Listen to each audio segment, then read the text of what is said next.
おはいえなし。この動画は2025年6月20日に行われたファイナルファンタジー14第87回 PLL に対し私の所感を述べるだけの動画です。冒頭2つ言わせてください。1つ目、私はファイナルファンタジー14にはマジで頑張ってほしいと思ってます。で、たかがこの程度の規模でブルナという声が脳裏をよぎりつつも、この界隈に限って言えば自身の言動がコミュニティに与える影響は良くも悪くもまあまあになることを理解しています。それもあり久々に動画化を悩んだんですが、今回はどうしても気持ちが腹落ちしきれず、皆さんの意見も聞いてみたい。いや、今回は純粋に自分が言いたいだけかもしれない。とにかく発信したい気持ちが勝ったため出します。ただ根底はあくまで14頑張れの一心だ。これが1点目のお断りです。2点目、この動画は自己責任で閲覧ください。15秒ぐらい前に悩んでる素振り見せましたが、ぶっちゃけ私個人はどんな立場の人だろうが正にも負にも思ったことは全部発言していい派です。もし死ぬまで家なしララチャンネルの全ての動画を強制的に見なきゃいけない呪いにかかっている14ファンがいるのであれば、その人に配慮したトーンにしないとと思うかもですが、そんな人いないので、基本情報の受け手が取捨選択してねと思っています。この文脈で十分すでに伝わっていると思いますが、今回は PLL に対しネガティブな所感を述べます。自分は楽しんでいる、あるいは楽しみと感じているんだから、わざわざそういうコメント見たくないわって方の意思は尊重するので、そういう方は自衛ください。もう一回言います。ネガティブめの発言を拾いたくない方は自衛ください。某誹謗中傷座談会の時、事前に2回断り入れたのにやっぱ見たって人がいたので、今回はさらにもう一回言います。ネガティブ発言を拾いたくない方は自衛ください。では本編どうぞ。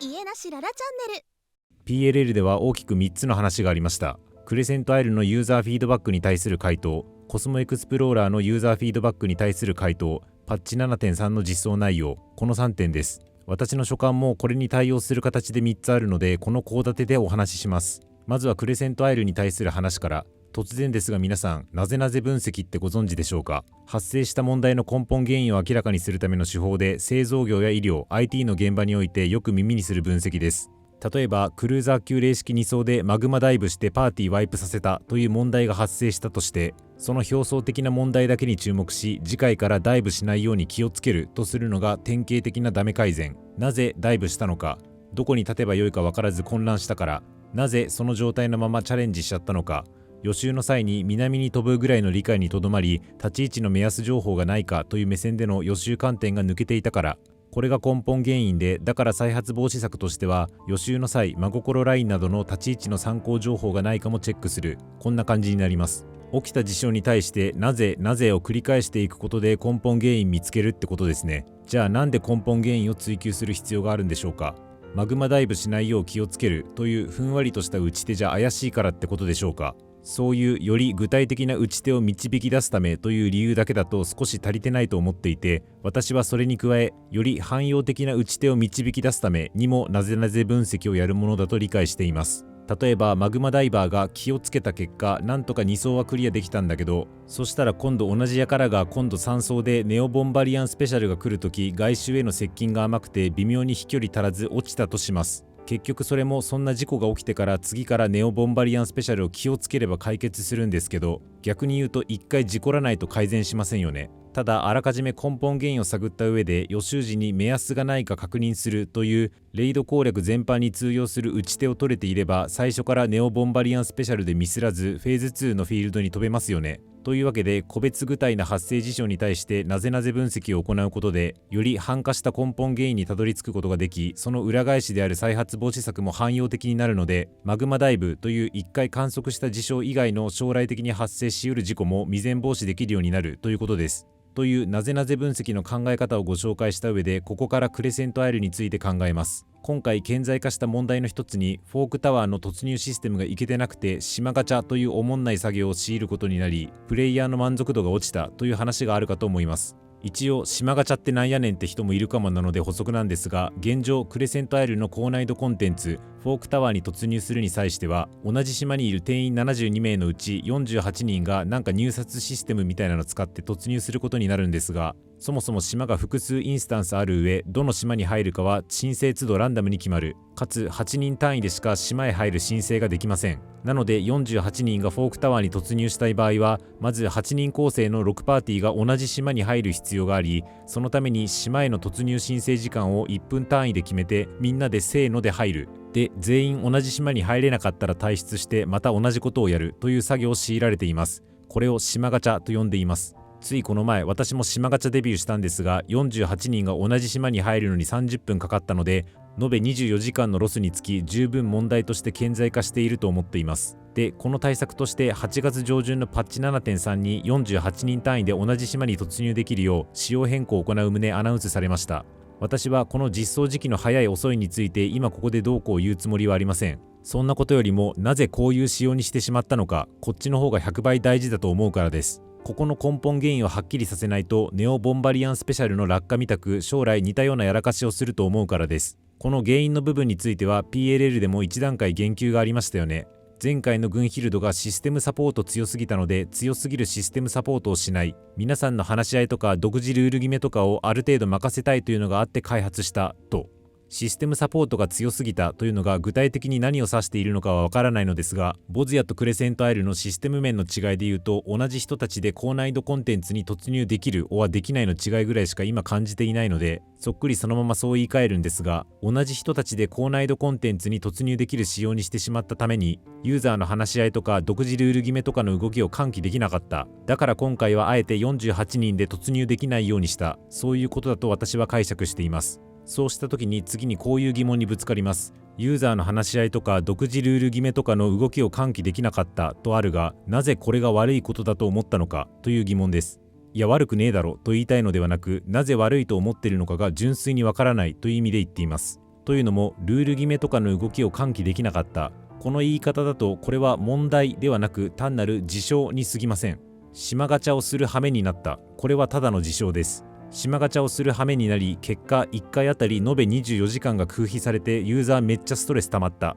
こういう具体的な損害まで言及することで初めて問題として成立します。同じようにユーザーの話し合いとか独自ルール決めとかの動きを喚起できなかったというのはただの事象で、そういった動きを喚起できなかった結果、具体的にどんな悪いことがボズヤで発生したのか、ここについての言及がなかったので、それが解決すべき話なのか私は分からなかった。なのでそれを解決するためにわざわざユーザーにとって心地よくない仕様に舵を切った理由も私は腹落ちしませんでした。なので繰り返しなんですが、島ガチャ不満問題をいつ対処するかは一個人としては正直もうどうでもよくて、島ガチャ不満問題はなぜ発生してしまったのか、私はここへのアンサーを PLL で期待していて、その回答内容をもとに、よし、そういう根本原因と対策を認識してるなら運営は今後同じミスやらかさんよね、安心だわって思いたかったのに、そこに対するアンサーが不十分だったので、今私は今後も同じことやらかさないのと不安に思っているのが正直なところです。そういう原因分析までつまびらかにわざわざユーザーに発信する必要なくね、それは社内でちゃんとやっとけばいい話じゃねという意見も一定理解はするんですが、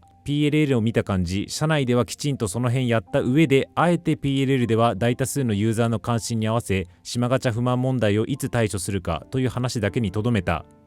という感じがしなかったんですよね。開発、運営、コミュニティ、デバッグ、QA、キーワードはめっちゃ聞きつつも、どういう組織構造になっているのか結局よく分かってないんですけど、ただあんま連携取れてなさそうな感じがして、こういう趣旨の振り返りやってるのかなと不安に思ってしまいました。で、これだけだと不安に思いました丸という生産性なさすぎる所感になるので、私の妄想をもとにここはマジで頼むって思ってる続きの話があるんですが、話の展開上島ガチャ不満問題は一度切ります。後でまた戻ってきます。クレセントアイルには他にもいろいろなフィードバックがありました。デミアートマの排出率上げてよとか、ノーマルと零式2種類欲しかったとか、あとこれだけコスモエクスプローラーの話に先走るんですが、マウントに乗れるようにしてほしいとかで、回答として排出率は足元を上げませんとか、次回はノーマルも実装するよう検討するとか、マウントに乗れるようにするとかありましたが、繰り返しですが、その事象そのものへの対応は私にとってはどうでもよくて、なんでデミアートマなるシステムをわざわざカムバックさせたのか、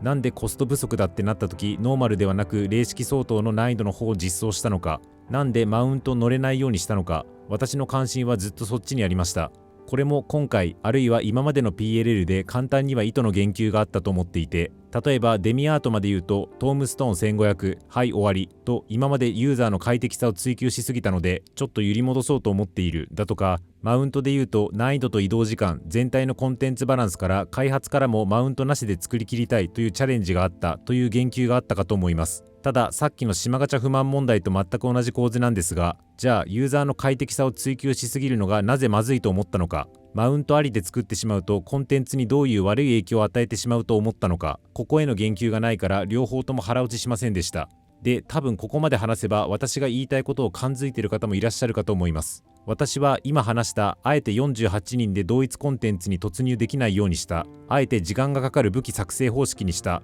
あえてマウント乗れないようにした、これらには全てある設計思想が横たわっていると思っていて、それは何かというとコンテンツ寿命の引き延ばしです。ユーザーの話し合いとか独自ルール決めとかの動きを喚起したいのは、コンテンツの最適解が導出されるまでのリードタイムを長くして寿命を伸ばしたいから、デミアートマを集めさせるのもマウントを乗らせないのもプレイ時間を伸ばしたいから、最近この思想が多くの使用決定において悪い方向に作用しちゃってるんじゃないかなと思います。これはフォークタワーでなぜか高難易度だけ実装しちゃうって話にも当てはまると思っています。コスト不足でノーマルと高難易度どっちかだけ実装するってなったら、普通ノーマルの方を実装するはずですよね。だってフォークタワーってメインシナリオにもゴリゴリ登場していた要素だから、カジュアル勢だって突入してみたい。私のようなファイナルファンタジー5オタクとしては、トライトン、ネレゲイド、フォーボスやらクーザーの封印された武器やら直接戦ってみたいと思う要素が勢ぞろいです。で、運営もさすがにそこは分かってると思います。というかダルリアータ甲状腺がノーマルだけだったんだから、分かってないはずがない。じゃあなんで高難易度のみという違和感ある選択を取ったかといったら、コンテンツ寿命を伸ばしたいという思いがあったからとしか私は思えません。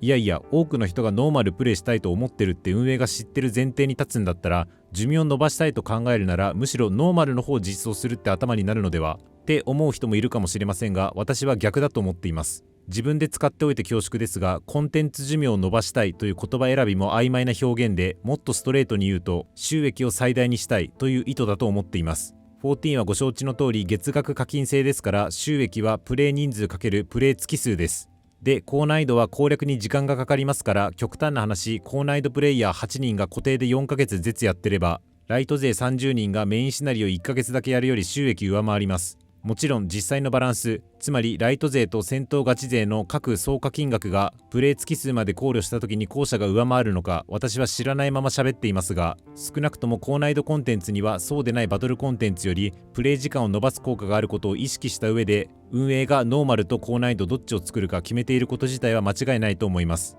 で、当たり前ですが、コンテンツ寿命を意識すること自体は悪いことではありません。営利企業なんだし、利潤がないと存続できんし。が、最近そこの意識が強くなりすぎているあまり、ユーザーにどう楽しんでもらいたいのかという目線が軽視され、結果として仕様に歪みが生まれてないかってのはすごく思います。そういう仕様からミスってるやつって PLL でも言及のあったデバッグチームの拡充とか指差し確認では拾えない話だと思っているので、そもそも仕様からミスってる件への対策の話はなかった認識でいるし、同じく PLL で言及のあった悪い意味での慣れというのもチェックすべきことをチェックしていなかったということにかかっている話であり、仕様からミスってる話とは無関係の認識でいます。むしろ慣れなら惰性でボズヤと同じ楽ちん仕様にするだろうし、無人島と同じマウント乗れる楽ちん仕様にするだろうし、あえて今までより不便な方向に舵を切ったんだから、そこには慣れやそれによる思考停止なんてものはなく、むしろ明確な意思があるわけで、その実態はコンテンツ寿命を伸ばしたいという気持ちがほとばしりすぎてるんじゃないかと私は妄想します。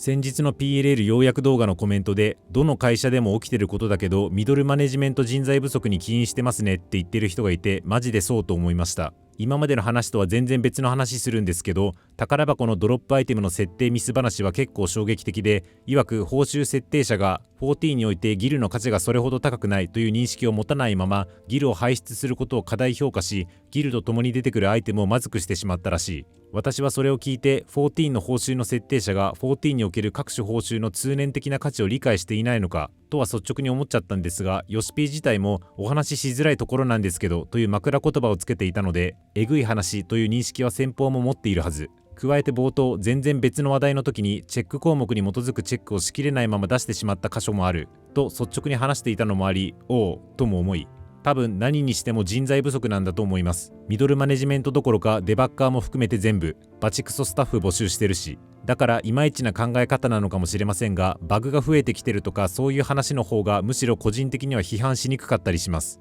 一方で人手不足ではあったとしてもコンテンツを引き伸ばしたいという考え方がもし悪さをしているのであれば、そっちの方は明日からでも変えられるんじゃないかと思いました。ユーザーの離反を防ぎたいのであれば、既存のコンテンツを希釈するのではなく、新しいコンテンツの質と量で勝負してほしい。14は花形なんだからしっかりお金を投下して新しいものを作ってほしいという気持ちはありつつも、もし人手不足などを理由にそれができないというのであれば、私たちだって限られた可処分時間の中でやりたいこといっぱいあるんだから、おとなしくほらナギだ行ってこいと送り出してほしいと思います。クレセントアイルについては言いたかったことは以上で、これが動画で一番言いたかったことです。あとコスモエクスプローラーとパッチ 7.3 に対しても1個ずつ意見があると冒頭言いましたが、多分聞いていただくとわかるんですけど、さっきクレセントアイルで言ったことに全部つながってます。続いてコスモエクスプローラーについて、ヨシピーやモルボルが GP 回復してとか、ベルを置いてとか、ウィンドウを自動で開いてとか、無の感情で淡々とフィードバックに回答している中、コメントで飛び交っていたのは、そもそもコスモエクスプローラー面白くないという身も蓋もなさすぎるコメントでした。 PLL のコメント欄が終わってることについては言うまでもないのでこの動画でも言及はしませんが、あの PLL の前半の場面においてコスモエクスプローラー面白くないというコメントを発信することだけに関して言えば、私は何ら悪いことではないと思っています。いや、これが例えば PLL 後半で新たな星を紹介している時にコメントしたら面白いと思ってる人もいるんだから水差すなやって思うんですけど、コスモエクスプローラーへユーザーに寄せられたフィードバックに回答しますと銘打った上で、最初に出てきた Q がマウントに乗れるようにしてほしいという超絶ウルトラ個別具体的な話だと、いやコスモエクスプローラーに対するコミュニティの評価ってどう捉えてんのって思い、改めて自分自身の感想を発信したくなるのは私は理解できました。私が見る景色でだけ言うと定性的な言い方しかできず恐縮なんですが、コスモエクスプローラーについては楽しんでいる人ももちろんいらっしゃる一方で、否定的な意見もそこそこ見ます。で、ここから私の妄想なんですけど、コスモエクスプローラーって異分霊式とすごく構図が似てると思っていて、運営も最初からハマる人がどれだけいるかわからない、なんならそんなに多くないかもしれないけど、それでもハマる人がいればいいや、コストそんなかかるわけではないし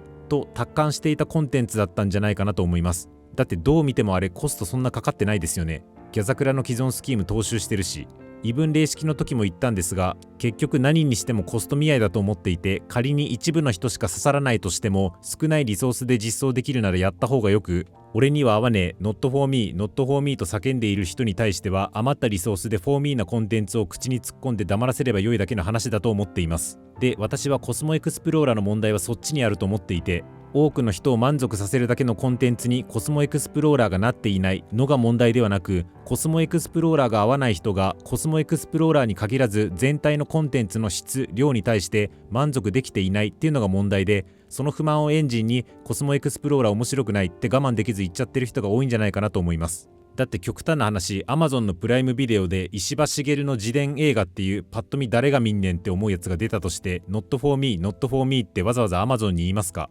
私だったら言わないと思います。そんな不満言う暇があれば他にも選択肢が豊富にあるのでアマプラの別の映画見るし、なんならアマプラじゃなくて UNEXT 見ると思います。それと同じことがコスモエクスプローラーに起きてるんだと思います。もちろん PLL のコメントで Not for me って言われても、いやお前に合わなかったってだけだしなでしかなく、PLL で完全スルーしたのは私は妥当な判断だとは思ってるんですが、特定の1人か2人娯楽の選択肢があまりに少なすぎる人がコメント欄で発狂してるとかって構図ではなく、かなり多くの人がコメント欄で同じ主張していることに対して運営はどういう見解でいるのか、そこは私も知りたいなと思ったのが正直なところです。なぜならこれも次の話に行っちゃうんですけど、他ならぬ私自身もパッチ 7.3 の実装内容についてはかなり寂しさを覚えたからです。いやさすがに ZETS とバリアントダンジョンのどっちかは来ると思ってたんだけどな。今の心境を例えるなら、例年家族旅行の一環でどっかのホテルに2泊3日で泊まってたとして、今年お父さんから初日は客室露天付きの高級旅館だって言われてテンション上がって満喫したら、2日目漫画喫茶に連れて行かれた気持ちです。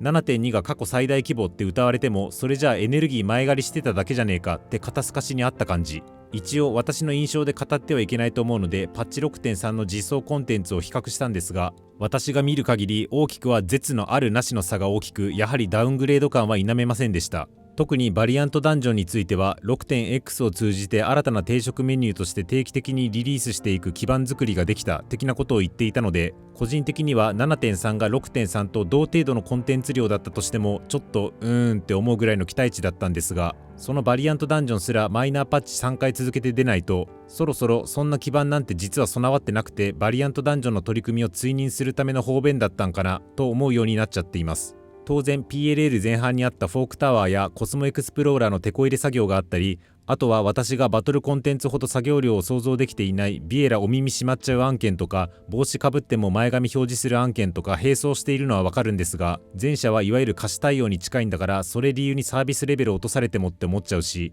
後者は後者ででも 6.3 だってきっといろいろ裏で頑張ってる案件あったんでしょって思っちゃうので、やっぱりここも腹落ちしがたいなと思いました。ホワイトボード機能とか今確認してびっくりしたんですけど、初めてお披露目されたのは2023年7月。もう間もなく2年経ちます。そんなずっと引っ張る機能じゃないって。いつ何をどれだけ実装していくのか 7.3 については私は渋々理解しましたが、今後世界一面白い MMORPG としてのコンテンツを浴びられそうなのか 7.4 以降も注目していきたいと思っています。話したかった点以上です。ここまで鉄頭鉄尾ネガティブだったのは初めてな気がするので、もう一回補足するんですが、14にはマジで頑張ってほしいと心底思っています。私の周りには何も言わずに14離れて楽しく別ゲーやってる人も結構見かけます。運営にとっては何よりも残酷なムーブですよね。ヨシピー自体は皆さんの知った激励があること自体がまだまだ我々に可能性があるということとおっしゃっていた通り、 PLL のコメント欄が終わっていることについては言及しませんし肯定もしませんが、言葉の清濁は置いといても少なくともぐわーっと押し寄せているのはやはりマジ頼むわ14という気持ちがあるからこそだと思っています。皆さんなんとなくお察しの通り、私は今名調というゲームにだいぶお熱ですが、とはいえ仮に急に名調がクソゲー化したとして私は名調の運営向けにこんなお気持ち動画出すかと言ったら絶対に出さず、あクソになったわとつぶやいて普通にホヨバゲーやり始めると思います。そうなっちゃうのは名調が面白いとは思っていてもまだそんなに強い愛着を持っているわけではないからだろうなと自分で思っています。ってことは私は14に愛着があるってことなんだなって今回再認識したので、マジ頼む14応援してるので盛り返してください。皆さんの意見もお聞かせください。以上です。家なしララは限りある時間で面白ゲームを最大限楽しむためのチャンネルです。この動画が有益と感じましたらチャンネル登録高評価よろしくお願いいたします。また作成した動画の速報、動画化するまでもない日常オタク語りを X で、表には出しにくい話はメンバーシップで語っていますので、そちらのフォローも何卒よろしくお願いします。おついえなし。